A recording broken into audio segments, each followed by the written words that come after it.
Okay, good day guys. Ito may check tayo ngayon na Samsung guys. Problema nito, DC error sa wash time.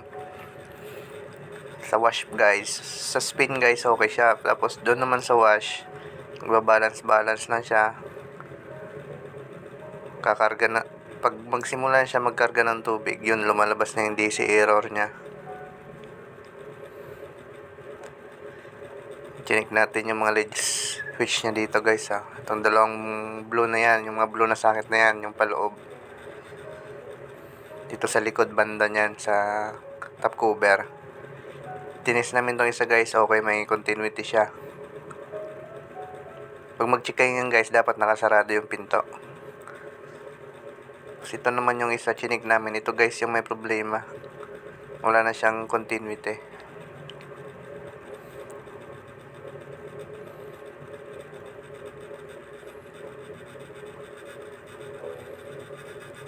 Wala na.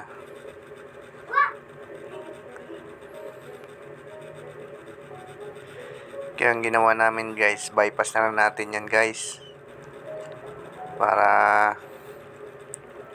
wala nang problemahin si customer.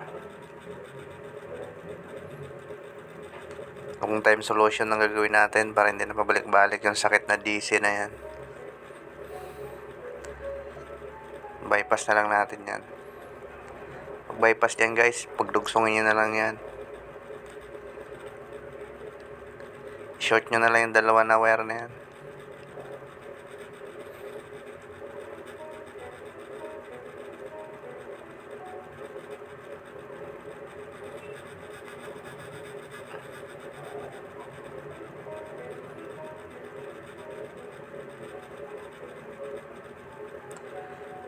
Pero pag wala kayong tester guys, yung dalawang blue na yan, yung kabila din, pag short nyo ng dalawa na yan, bypass nyo na lahat.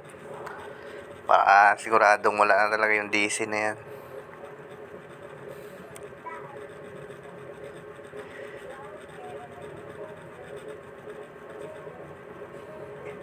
Pero pag may mga bata guys, dapat meron talaga yan. Kasi pag bubuksan-buksan ng mga bata yung pinto, titigil siya. For safety reason, for safety purpose kasi yan eh. Pag may mga bata, pagbuksan yung pinto. Yan guys oh. Okay na siya, kumarga na siya ng tubig.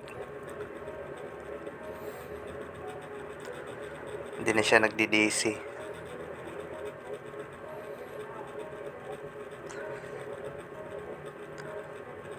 Kaya na bago siya magkarga, nagdi-DC yan. Okay, maraming salamat.